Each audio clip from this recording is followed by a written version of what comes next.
The oncologist ran my blood twice. I sat there and watched her do it. She looked at the first result, went very still, and then quietly asked the nurse to draw my blood again and run it a second time. And I watched her look at the second result and get the exact same look on her face. Then she asked me, in a careful voice, if she could speak with me privately. I was in that hospital because my son was dying, and I had come to try to save him. And I could see on that doctor's face that something had gone sideways with the one thing I'd shown up to do. My name is Nathan Cole. And what matters isn't my name. It's what I said in a small private room a few minutes later. Because what those test results showed stopped a room full of medical professionals cold. And then I said 5 words. 5 quiet words. And those 5 words did something that 4 years of my ex-wife's lies could not survive.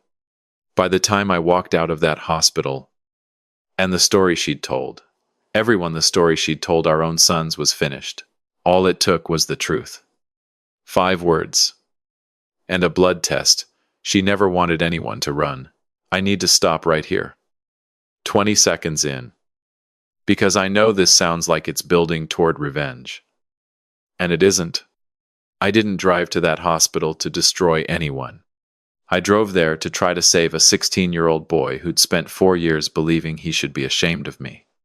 What happened to my ex-wife happened because the truth finally had a room where it couldn't be argued with. And I want to be honest that I took no pleasure in any of it. Because by then the only thing I cared about on this earth was whether my son was going to live. So if you've ever loved a child who was turned against you and kept loving them anyway with nothing asked in return, stay with me. This is a story about what a father actually is. And I'll warn you now, it gets worse before it gets better. Okay, let me back up. Because you need to understand how a man ends up offering his own marrow to save a son who won't return his calls. I'm 41. And I run a small custom furniture workshop out of a converted garage on the edge of town. It's me and 2 other guys, Reuben and a kid named Deshaun, who's still learning building tables and cabinets and the occasional staircase. In the same trade I've worked since I was 20. It's honest work. It has never made anyone rich. And I've never wanted much else. Except for one thing, which I got and then I lost. And it was never a workshop or a paycheck. It was my family. 18 years ago, I met a woman named Renee. I have to tell you the truth about how we met and what I knew from the very beginning. Because everything in this story turns on it. For 17 years, I never told a single living soul. I'm only telling you now because it's the whole point. When I met Renee, she was already pregnant. 7 months along. Alone. And terrified. Because the man who'd gotten her pregnant had heard the news and vanished, packed a duffel bag and disappeared before she'd even started showing. And it was twins. She was 24. Working 2 jobs.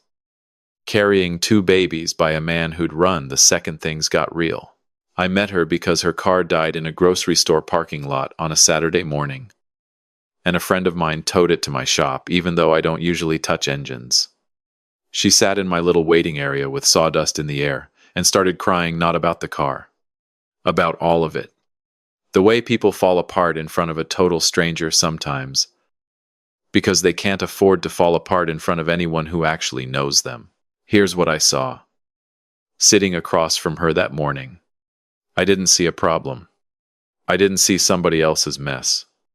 I saw a good woman having the worst year of her life. Carrying 2 babies who hadn't asked for any of this and who, through no fault of their own, were about to arrive in the world with no father waiting for them. And something in me, right there among the sawdust and the broken down sedan, just decided, I can't explain it any cleaner than that. I decided those babies were going to have somebody. I need to be honest about what I knew, because it matters more than anything else in this story. I knew, from that very first Saturday, that those twins were not mine, biologically. Not for 1 second. There was never a moment of confusion about it. Never a question I was pushing down. I knew exactly whose children they weren't, and I married Renee anyway. 4 months later, when she was so far along she could barely climb the courthouse steps, I stood there with my hand on her enormous belly, and I promised to be those babies' father. And I meant every word of it. When they were born, 2 boys. 9 minutes apart, I was the first person to hold each of them. Mine or not mine. I was the first face they ever saw. I cut both cords. I was there. And here's the thing I need you to understand.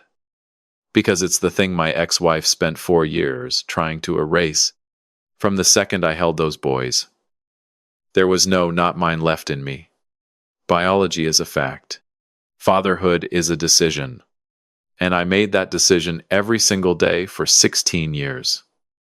And I never once looked back or thought of those boys as anything other than mine. Because they are. A father is the man who shows up. And I showed up for everything. I want you to see it. Because it's what got taken.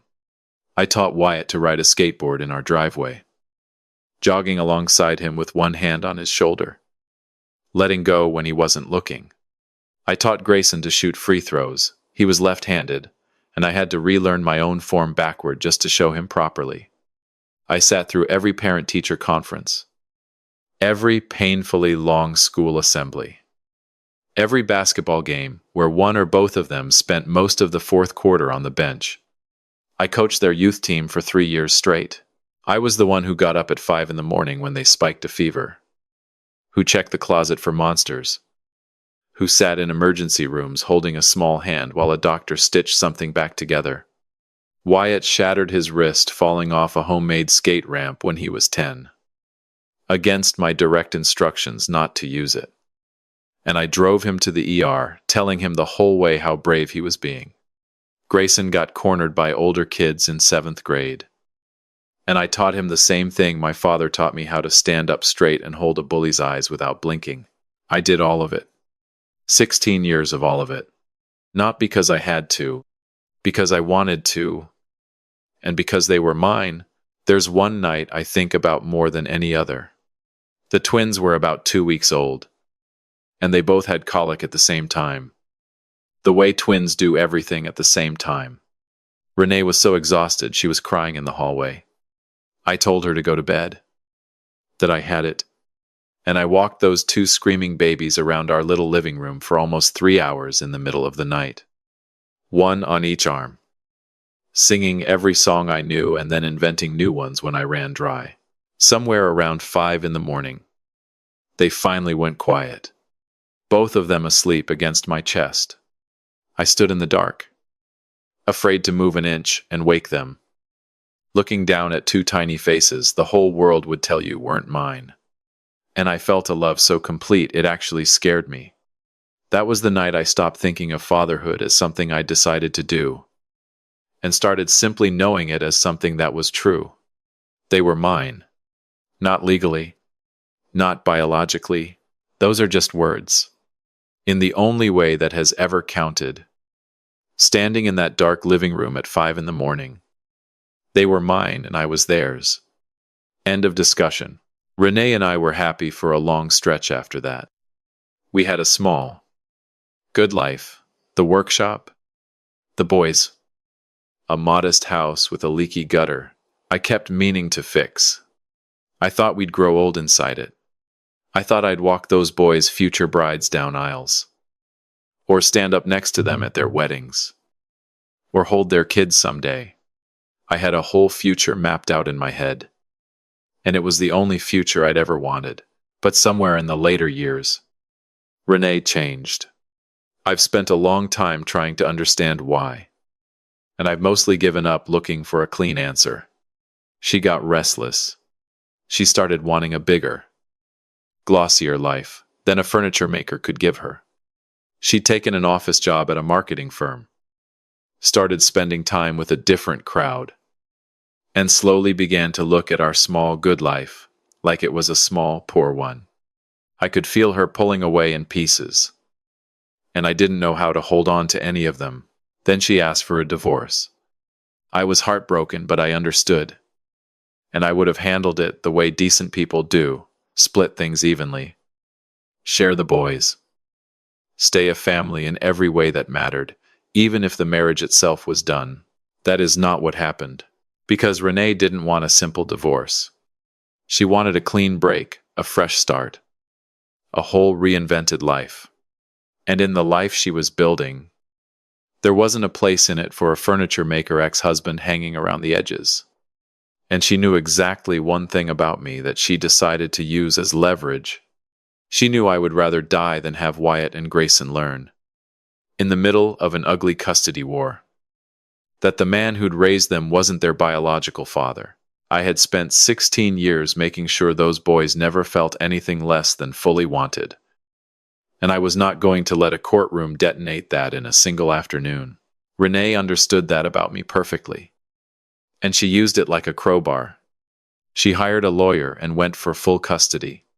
When I hesitated, not because I didn't want my sons, but because I was terrified of what a fight might expose, she made it clear. In that quiet way, people make things clear without ever saying them out loud. That if I fought her, things would come out. That she'd make sure the boys knew everything. She dangled the one secret I'd spent 16 years protecting directly over my head. And she watched me understand it. And she knew she'd already won. So I didn't fight. God help me. I let her take full custody of my sons. Because the alternative was a war that would blow up the one thing I'd sacrificed everything to protect. I told myself I'd still see them on weekends. That we'd find our rhythm. That being a part-time father was better than being the man who shattered their whole understanding of who they were. Then she took even that away. A few weeks after the divorce was finalized, she sent me a text message. I still have it. I've read it more times than I can count. It said, "The boys have talked about it and they don't want to see you. They're ashamed. You're their father. It's better for everyone if you just let them go. They're ashamed you're their father." I don't have adequate words for what that did to me. So I'll just tell you what I did. I read that text sitting in my van outside the shop, and I set the phone down on the passenger seat, put both hands on the steering wheel, and didn't cry and didn't rage. I just sat there completely still for almost an hour, while something that had been alive in me for 16 years quietly went out. Because the cruelest part wasn't that she'd taken them. It was that she'd made me doubt the one thing I'd been absolutely certain of, whether my boys had ever really loved me. Whether any of it had been real. She reached straight into the best thing I'd ever built, and made me question if it had ever mattered at all. And here's the part I'm least proud of. I believed her. I shouldn't have. But I did. Because I was already broken. And a broken man believes the worst version of everything. And because it fit the ugly logic of the moment perfectly. So I did what she asked. I let them go. I stopped calling once the calls went unanswered too many times. I stopped showing up once the door stopped opening. I told myself I was respecting their wishes. The truth is, I was a defeated man doing what defeated men do, disappearing. For 4 years, I did not see my sons. 4 years. I drove past their school sometimes. I knew their birthday. Obviously. And every year on that date, I'd sit alone in my shop and think about the 2 babies I'd been the first to hold. Now, growing up a few miles away. Believing their father was a man worth being embarrassed by. About a year into the silence, I saw Wyatt outside a grocery store. He'd gotten so tall, I almost didn't recognize him. For 1 second, our eyes met across the parking lot. And I froze. And I started to lift my hand in a wave, and he looked away. Turned back toward the friends he was with. Like he hadn't seen me at all. I got in my van and told myself that was my answer. Proof they really didn't want me. I know now what was actually happening in that boy's head. That he'd been told I abandoned him. That he was probably every bit as frozen and confused and hurt in that parking lot as I was. That looking away wasn't rejection. It was a kid who had no idea what to do with the sight of the father he'd been told didn't love him anymore. But I didn't know that then. Then, it nearly finished me. I never reached out again. because I was sure it would only be unwelcome. I just carried it. 4 years of carrying it. The way I'd carried the secret alone for so much longer. Everything. It turned out. I carried alone. Then, on an ordinary Wednesday, my phone rang from a number I didn't recognize. I almost didn't answer it. I've thought 100 times since about how close I came to letting it ring out. And what that would have cost my son if I had. It was Renee's sister, Paige, the only person in her family who'd ever really liked me, and the only one who'd kept my number. Her voice was shaking. "Nathan, I'm sorry to call you. I didn't know if I should. But you need to know. It's Grayson. He's sick. He's really sick." Grayson had leukemia. I learned the rest over that phone call and the frantic days that followed. He'd been diagnosed nearly a year and a half earlier. Acute lymphoblastic leukemia, the kind that can be beaten but never plays fair. He'd gone through months of chemotherapy, and it had worked. And for a while everyone believed it was over. Then, several months before Paige called me, it had come back, relapsed. And leukemia that returns after treatment is a different animal. The doctors had told Renee that Grayson's best chance, maybe his only real chance, was a bone marrow transplant. A stem cell transplant from a donor whose tissue matched his closely enough to hand him an entirely new immune system to fight the disease. And they couldn't find a match. Here's what I learned about how it works. Because I learned all of it fast. The way you learn things when your child's life depends on the details. When you need a marrow transplant, doctors look first at siblings, because siblings have the best odds of matching, but even a sibling only has roughly a 1 in 4 chance of being close enough. So they'd tested Wyatt, Grayson's own twin. Here's a thing most people don't realize. Fraternal twins are genetically just regular siblings who happen to share a womb. They're no closer a match than any other brothers. Wyatt wasn't a match. It gutted everyone in that family. The twin, right there. And not close enough. Then they tested the parents. Then they searched the National Donor Registry, millions of strangers who'd signed up years ago on the chance they might one day save someone. So far, for Grayson, nothing close enough had come up. And relapse leukemia doesn't wait politely. Dr. Whitfield explained it to me later. Gently. But the shape of it was brutal to do a transplant. They first have to force the leukemia back into remission with more chemo, which opens a window where the disease is quiet enough to transplant, before it roars back. If you don't have a donor ready when that window opens, it closes. And it may never open again. Grayson was in that window. They'd pushed him back into remission, and the clock was already running on how long it would hold, with no donor in hand. That's when Paige, against her sister's wishes, picked up the phone and called the one person nobody had thought to test. Me. I didn't hesitate. Not for a second. And that matters. Because of everything that came after. The instant Paige said the words, "They need donors," I was already grabbing my keys. It did not cross my mind, not for one instant, that these weren't biologically my sons, that I was statistically almost certainly wasting a vial of my own blood. My son needed marrow. I had marrow.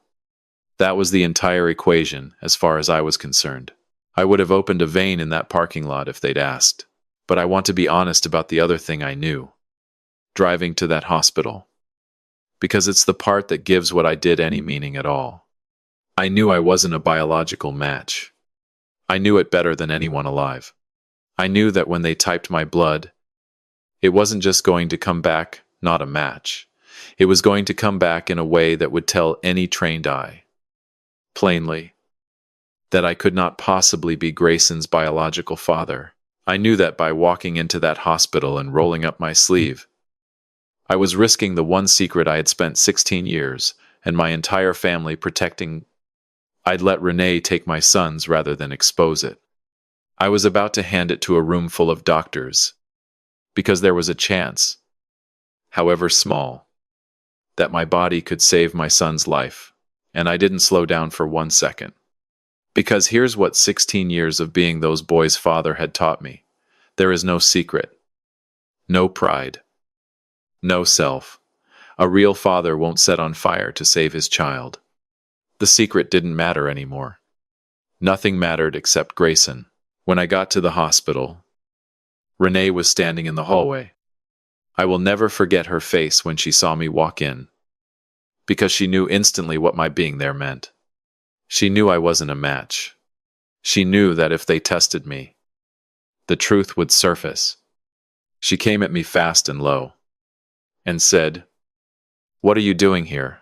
You can't be here. You're not. You can't do this." She couldn't even finish the sentence, because the end of it was the secret. And we were standing in a public hallway. I looked at the woman who had taken my sons from me and told them to be ashamed of me. And I felt no anger at all. That surprised me. I just felt tired and clear. And I said, "Our son needs a donor. Rene, I'm getting tested. I don't care what it shows. I'd think you wouldn't either. If it might save him." Something moved across her face. Shame. Maybe the first real shame I'd ever seen from her. I think in that moment she finally understood the difference between us with total clarity. She had spent 4 years protecting a lie to keep her comfortable new life intact. I was about to blow that same lie apart. Gladly. On the small chance it might save a boy we both loved. One of us was willing to burn everything down for Grayson. It wasn't her. She didn't stop me. I don't think she could have. I went to the front desk and told them I was there to be tested as a possible donor for Grayson Cole. That I was his father. And they brought me back and drew my blood. That's where this story started, in that small room, with Dr. Whitfield running my test twice. I understood later exactly why she'd done that, and why she'd asked to speak with me alone. Because what my tissue typing showed wasn't only that I wasn't close enough to donate, it's that I didn't share with Grayson the genetic markers a biological father always shares with his child. A child inherits half of these markers from each biological parent. So a father is always at least a partial match. Always. No exceptions. And I shared none of it. To a doctor trained to read that data, my blood said one thing plainly and unarguably. I was not this boy's biological father. That's what stopped her cold. Not something medically impossible. The opposite. Something medically certain that flatly contradicted every piece of paperwork listing me as Grayson's father. She'd run it twice because you make absolutely sure of a result like that before you say a word about it. Given what it can do to a family, then she sat me down gently in a small room. The way you'd approach someone you were about to devastate. And folded her hands and said, "Mr. Cole, I need to tell you something about the test. And I need you to prepare yourself. Because it's going to be difficult to hear." I already knew what she was going to say. So I saved her from saying it. I'm not his biological father. That's what it shows. Isn't it? She blinked. Because that isn't the reaction that sentence usually gets. Yes, she said carefully. That's what it shows. I'm so sorry.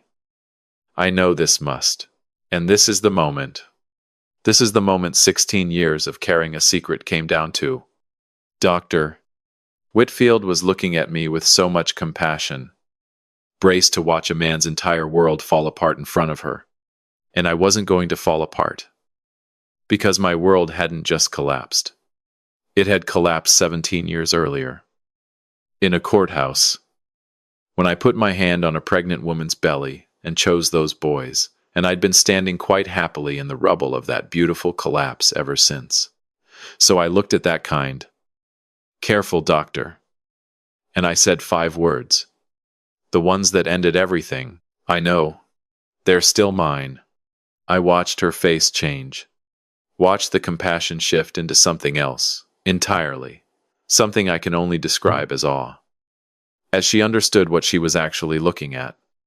Not a man who'd just discovered a betrayal, but a man who'd known all along, before the babies were even born, and had chosen fatherhood anyway, for 16 years, and had just walked into her hospital and offered to burn that whole secret down for the faint chance it might save one of them. She sat back in her chair, quiet for a moment, and then said very softly, "They're very lucky to have you." I had to look away. Because in 4 years, that was the first time anyone had said anything like it to me. Now let me tell you how 5 words destroyed my ex-wife. Because it didn't happen the way you'd expect, with some big public scene. It happened quietly. And it happened because once the truth is out of the box, it does not go back in. Renee had been waiting in the building. When I came out of that private room, she saw it in my face that it was out. That the doctors knew. She thought this was the disaster she'd spent 4 years preventing. That everything was about to come apart. What she didn't understand yet, what it would take her a while to understand, was that the thing coming apart wasn't my life. It was her story. Because the medical team needed to understand the family for the donor search non-paternity changes where a search has to go, since it can point them toward the biological father instead. So they were careful.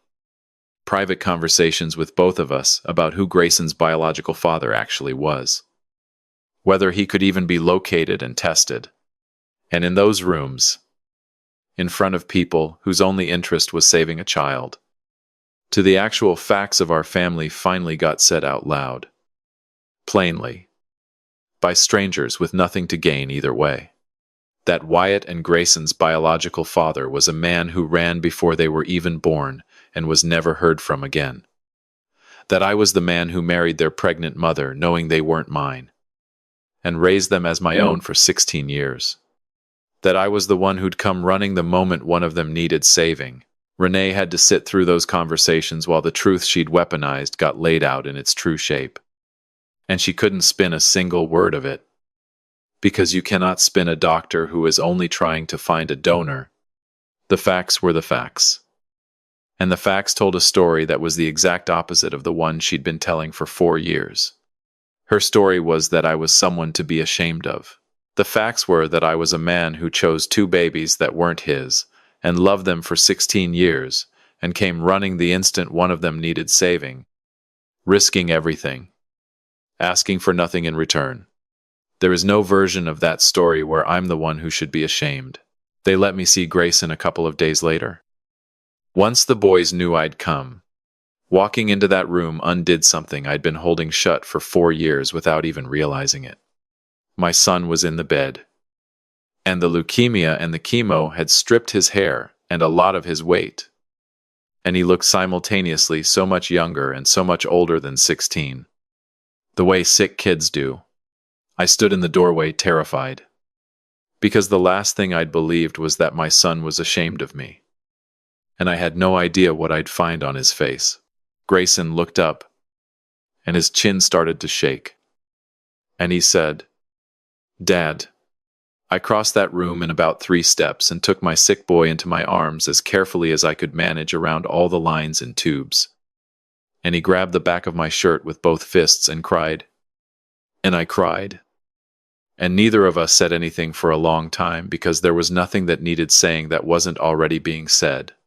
4 years. It dissolved in about 4 seconds.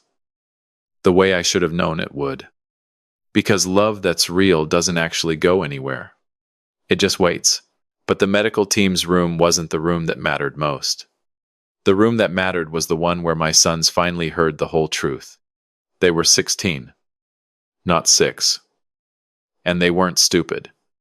And they knew. Because Paige told them. That the father they'd been raised to be ashamed of had walked straight into that hospital and volunteered his own Marrow to try to save Grayson. She told them everything else too. Every piece of it. Their mother had spent 4 years hiding. That I'd married their mom when she was pregnant with them by another man. that I'd known from the very first day they weren't biologically mine, and chosen to be their father anyway, and been their father for 16 years, and been pushed out with a lie, and had still come running the second Grayson got sick. I need you to understand what that information did to two 16-year-old boys who had spent 4 years convinced their father had walked away because he didn't care. It broke the lie clean in half. Because their mother had told them I left because I was ashamed of them. Because I didn't want them. Because I was a lesser man who simply walked away. And now they were being handed a completely different truth, one that actually matched the evidence they'd carried in their own memories the whole time. Because the man in that real story, the one who knew they weren't his and chose them anyway and came running when they needed saving, was not a man who abandons his kids. Kids can feel when a story doesn't add up, even if they can't say why. For 4 years, some part of Wyatt and Grayson had probably wondered how the dad they remembered, the one who taught them skateboarding and sat in emergency rooms and never once missed a game, could just stop loving them overnight. It never fit. Now, finally, they understood why it never fit. Because it wasn't true. He hadn't stopped. He'd been pushed out and gone quietly to protect them, and never stopped loving them for a single day. Wyatt came to see me first, my left-handed son, 16 now, nearly as tall as me. He showed up at my shop on a Sunday afternoon and stood in the doorway with his hands jammed in his pockets. And I stood up with no idea what to do with mine. And we just looked at each other across 4 years and a lie. Then he said, "Is it true that you knew that you always knew? And you and he couldn't finish it?" I said, "Yeah, buddy, I knew. It never mattered to me for 1 second." And my 16-year-old son crossed that office and put his arms around me and cried into my shoulder like he was 6 again. He told me the truth, then the truth. Their mother's text had buried under 4 years of silence. They had never said they were ashamed of me. They had never once talked about it and decided they didn't want to see me. The whole message, the one that had gutted me, the one I'd read 1,000 times, she had made up out of nothing. The boys had been told I left them, that I didn't call because I didn't want to, that I'd chosen my own life over theirs. The same lie aimed in both directions at once. She told me they didn't want me, and told them I didn't want them, and then let the silence she'd manufactured calcify for 4 years, letting each of us believe the other one had simply given up. I don't have the words for what it is to learn that the worst years of your life were built entirely on a lie. That your children never once stopped loving you. That the grief was manufactured. I felt joy and rage in the exact same breath. And I've had to make peace with both. Now let me tell you the part you actually came for, Grayson. Because a father's story means nothing next to whether his son lived. He lived. Not because of me.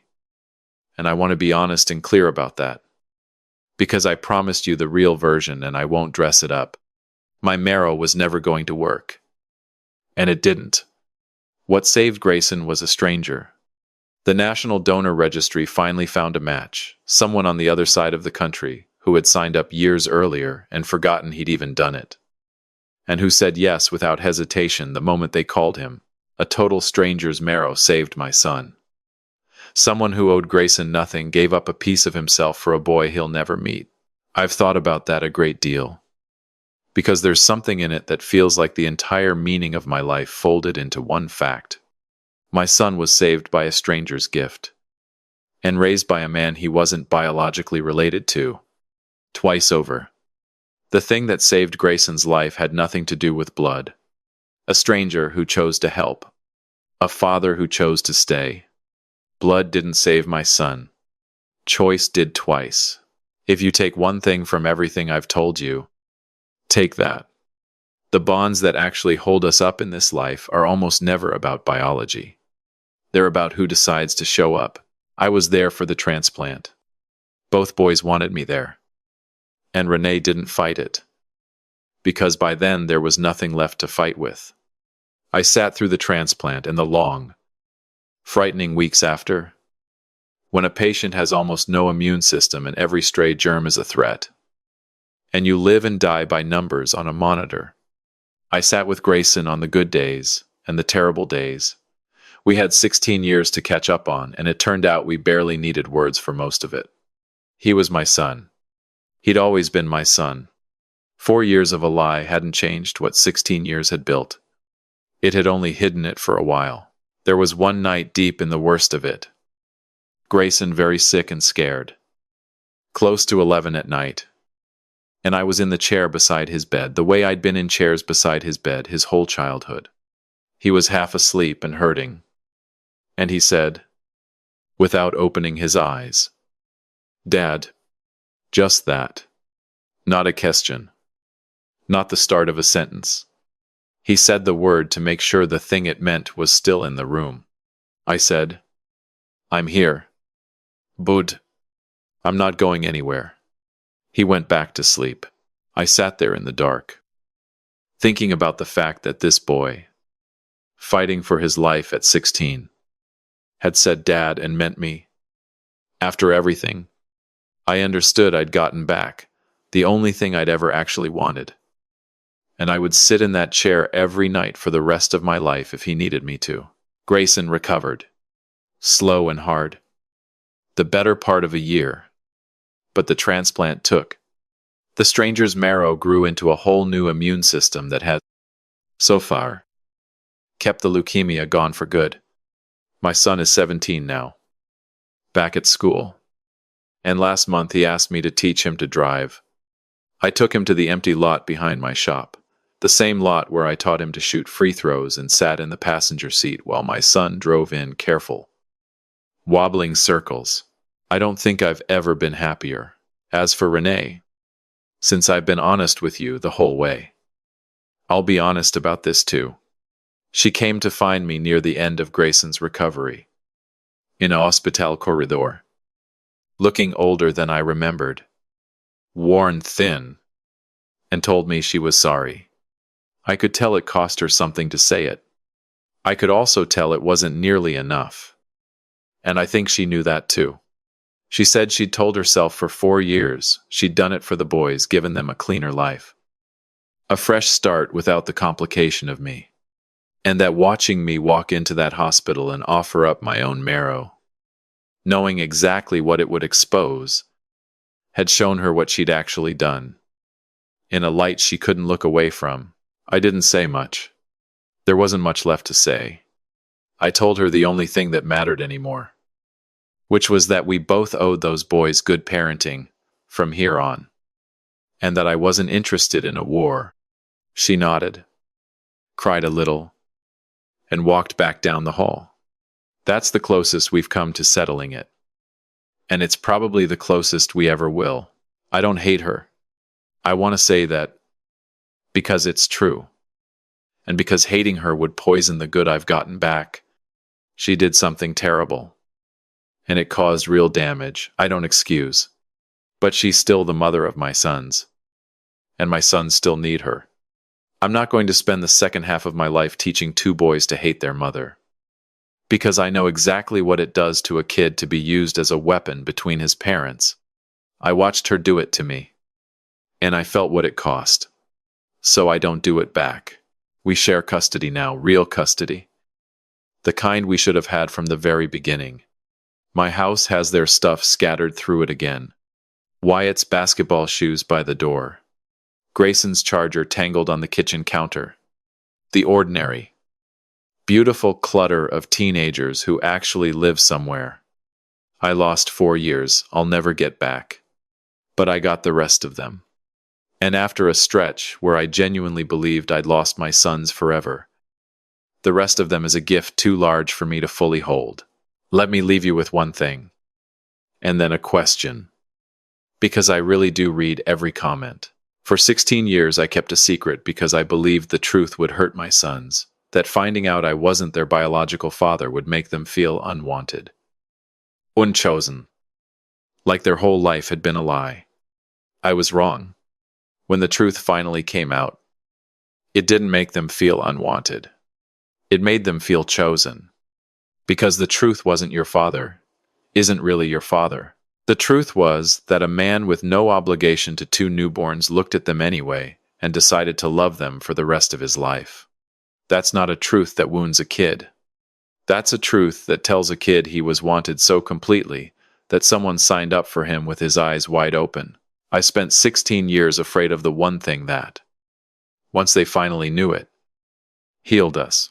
So here's my question, and I'd genuinely like to know the answer. Is there a truth you've been keeping from someone you love because you're afraid it will hurt them when maybe, just maybe, it's the thing that would finally set you both free? Tell me. I read every comment, and if this story meant something to you, do me one small kindness before you go. Leave a comment, even a single word, so I know you stayed with us to the end. Then do one more thing. And this one isn't for me. Go look up how to join the bone marrow registry. It takes a cheek swab.